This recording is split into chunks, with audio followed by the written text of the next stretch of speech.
How is it going, guys? Drew Peacock here, back with another video, and happy Turkey Day. I'm a really picky eater, so for me it's not really that great of a holiday, but if you love turkey and you love stuff in your face and you need all the excuses you want to gain a little bit of extra weight for the winter, this is the holiday for you. I'm more excited about tomorrow. I really want to go cop myself a new Xbox, but we're just gonna have to see how that plays out. Anyways, today we got a little bit of an Instagram car fail action, but we got a little bit of everything. We got some car fails, we got some cringy car memes, and we even have some really bad car products. I wanted to do just a little compilation of just some stuff you guys have been tagging me in. So if you guys want to tag me in any posts, tag my Instagram at ___ Drew Peacock. They're not really in any particular order. Let's just sit back, relax, and enjoy.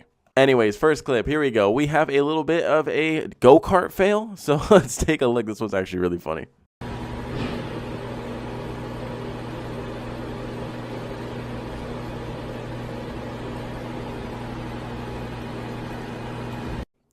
Now, I have never in my life seen a go-kart not only ramp up onto another one, but then catch air, and he jumped over the other go-kart. I didn't even know that was possible. Like, the little bash bars on them I thought would stop that, but he was going to the fucking moon, man. Like, this is some secret SpaceX shit right here. Homeboy had the 45-degree launch angle and everything. Everything was primed. His rocket boosters just didn't kick on, and he wasn't able to go fly over the moon. But Jesus, who do you think is in worse condition, that dude's spine or the other dude's head?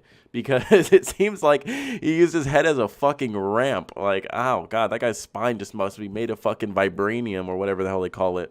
Like, honestly, if the clip stopped right here and the dude just got bonked in the head of it, thank God they're all wearing helmets, but if the dude just got bonked on the head like that, I would have been like, oh, that's kind of funny. But then the homeboy catches fucking like 6 feet of air, about to do a 360 tray flip like fucking Tony Hawk over the dude's go-kart. As you can tell, I haven't used a skateboard in a while, so 360 tray flip, if it's not a trick, someone go invent it. So that way this video is relevant. Yeah, I don't know. Not a car fail, but go-karts are the next best thing, and dude's legs were fucking up in the air like a Thai hooker enjoying her night. It was just a sight to be seen, and luckily, the cameras caught it. Look at his legs, though. Jesus. Homeboy thinks he's riding a bull, not a go-kart. Next fail. Not the GT350. Oh, God. More Mustang fails. Let's take a look. Oh, fuck. Oh, fuck. Started off so strong, man. Started off so strong, as they always do. But then they just start doing a little bit too much. Luckily, there was no one around. Looks like this was filmed in Mexico. But, I mean, that could have been the sickest channel intro or Instagram clip out there. Like, it was a really good little donut and peel out. And it was clean. It was clean. It's a tight area. It's a 2-lane street. And he kept it within 1.5 lanes. Like, that's a pretty solid little U-turn right there. Would have been the baddest intro out there. Sadly, he tried to pull and shift into second gear and just didn't have any traction, and the car decided to kick out sideways, as Mustangs usually do. There was probably a homeless dude sleeping behind the pillar of the freeway, so the heat-seeking system in the Mustang, as it usually would find a crowd, only saw one heat source, the dude napping peacefully behind the pillar, and tried to take him out. Now, luckily, the pillar and the curb stopped him. Now there is a fresh GT350 motor that's probably for sale from a wrecked car, so if someone picks up this motor, congrats, you've probably hit the lottery, because the motor is going to be fine.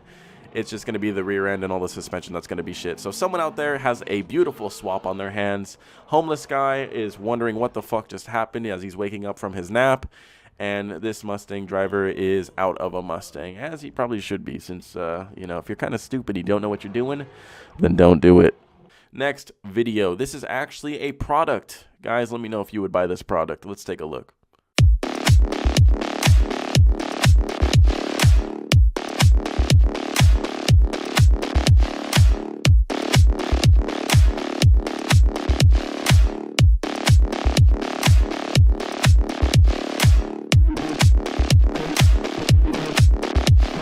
Alright, they have copyrighted music, so I muted it. I believe this is some sort of anti-theft device, which sounds good on paper. You know, how is a criminal going to steal your car if they can't see?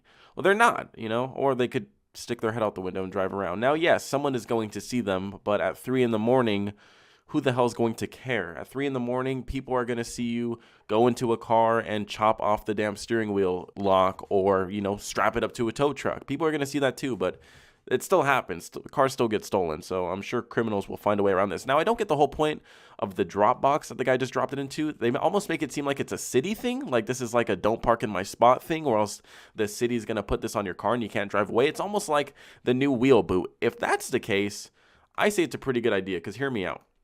I've seen people, and there's clips of people putting the boots on like expensive cars like Lamborghinis, Bugattis. I think Lil Uzi Vert had an incident and they put it on like his Bugatti or his R8, something like that. I forgot what it was exactly, but if this is to stop you from driving away because you parked in an illegal spot and you get a ticket or something like that, or some sort of repo, probably not that bad of an idea. At the end of the day, though, if a criminal really wants your car, he's going to get your fucking car. I mean, that's just part of life, man. You got to do a lot of shit. You got to put that thing in Fort Knox if you really want to protect it. All right, next clip. Was it worth the race? Let's take a look.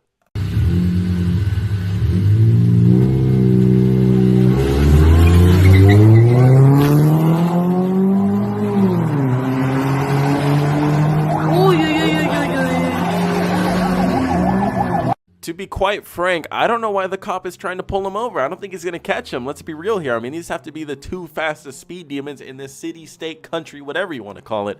I don't think the cop's going to catch him, but also at the same time, I don't think they exceeded the speed limit yet when they lit him up. And I love this guy. He's really cocky. He's starting out with his hazards on from the get-go. He's like, dude, I'm going to beat your ass. Like, don't even try me. From the get-go, I'm going to be winning. So there you go. Hazards are on the whole time. And he probably did win, but what did we have? It looked like maybe a Nissan Versa and like some sort of Chevy Spark or something. That's what it looks like to me. I could be wrong. Let me know if you guys know exactly what cars these are. But looks like a Chevy Spark or a Chevy Sonic maybe versus a Nissan Versa. And let me tell you from experience, my boy Daniel used to have a Nissan Versa. Those things are slow. I mean, they're really fucking slow. I don't know why you're trying to race one of those, but you know, to each their own. This comment's pretty funny. 0 to 60 in 3 to 5 business days. I mean, like I said, man, I don't think they're exceeding the speed limit. Like, the cop lights them up, and it looks like they're going 20 miles an hour. Like, yeah, they lined up, but I don't think they're really harming anyone driving 45 and a 55. So, cop, just let them go. Give them a little slap on the wrist. They're not really harming anyone, but was it worth it? I don't think so. Next clip. Look at the rear axle. This one's going to hurt. Yeah.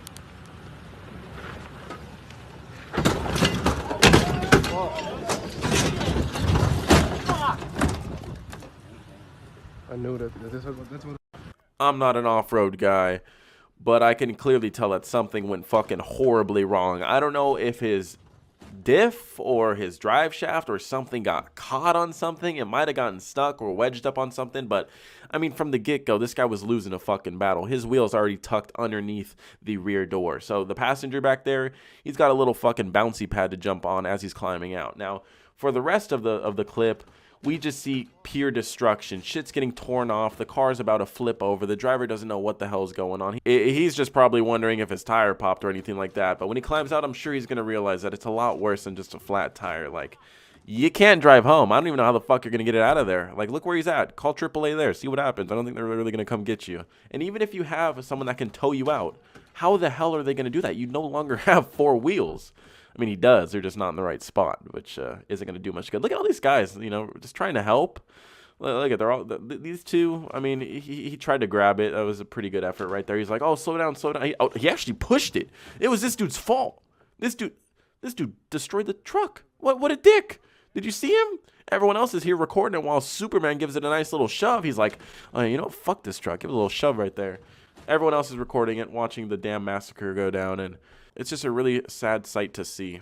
If you're an off-road guy, let me know exactly what happened in the comments. If you were there, let me know what you witnessed. From what I saw, Superman just destroyed this truck. So let's move on. All right, cringy meme of the episode. Everyone's a gangster until the real gangster arrives. Ain't that right? Evos and GTRs with double-decker wings. You need a Supra with a single-decker wing to go beat that shit. True or false, guys?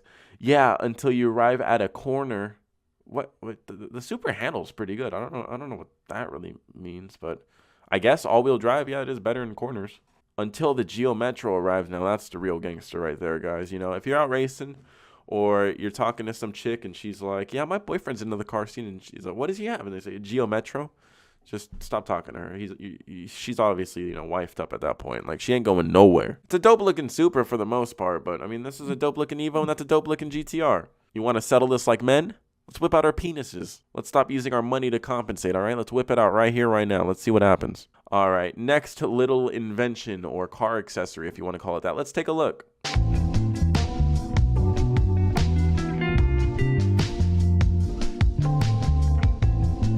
You ever wanted to suck on the go? Well, here you go. These are the perfect invention for you. You can now go down the street, and while you're walking with someone, you could easily just, be giving them a slurp slurp. Rolling knee pads sound like a good idea until you go to really loosen or torque down a bolt or something, whatever you're doing, man.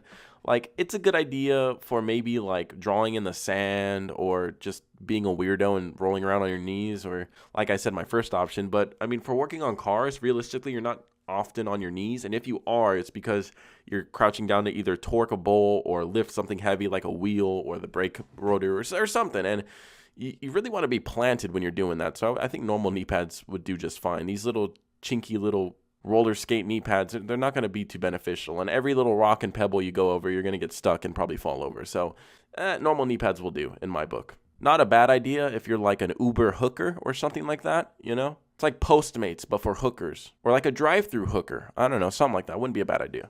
All right. Last clip. It's another invention. Hydraulic car wheel dolly trailer. That's a mouthful of bunch of nothing. So let's take a look.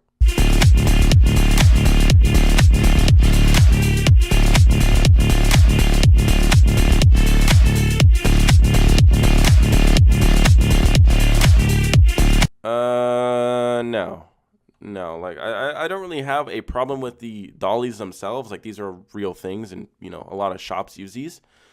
But just the example that they used was kind of stupid for their little advertisement. Like, how often does this happen? You're parking in an empty parking lot, there's no one around, and some douchebag just blocks you in. Like, there's no one in the whole parking lot. We could see there's clearly no one else in this whole parking lot. Let's look around really quick. Oh, empty, empty, empty. Let's look behind the car.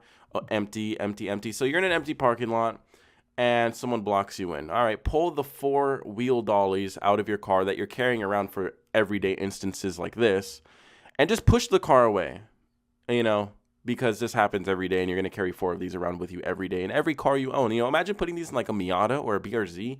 You literally have no more trunk space or anything at that point. So I have nothing wrong with the product. I'm sure they work. Well, probably not, but these exist, and they have quality ones. But just the advertising and the marketing department, it's like, come on, man. You could just show them pushing a car at like a shop or something. Why does it have to be this fucking scenario? It's just the stupidest shit ever.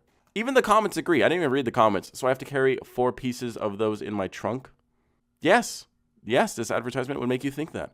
And then this guy's comment is just 100% wouldn't have chose any better verbiage. Perfect invention to stole a car. Yeah, you're right. This is what I would use to stole a car.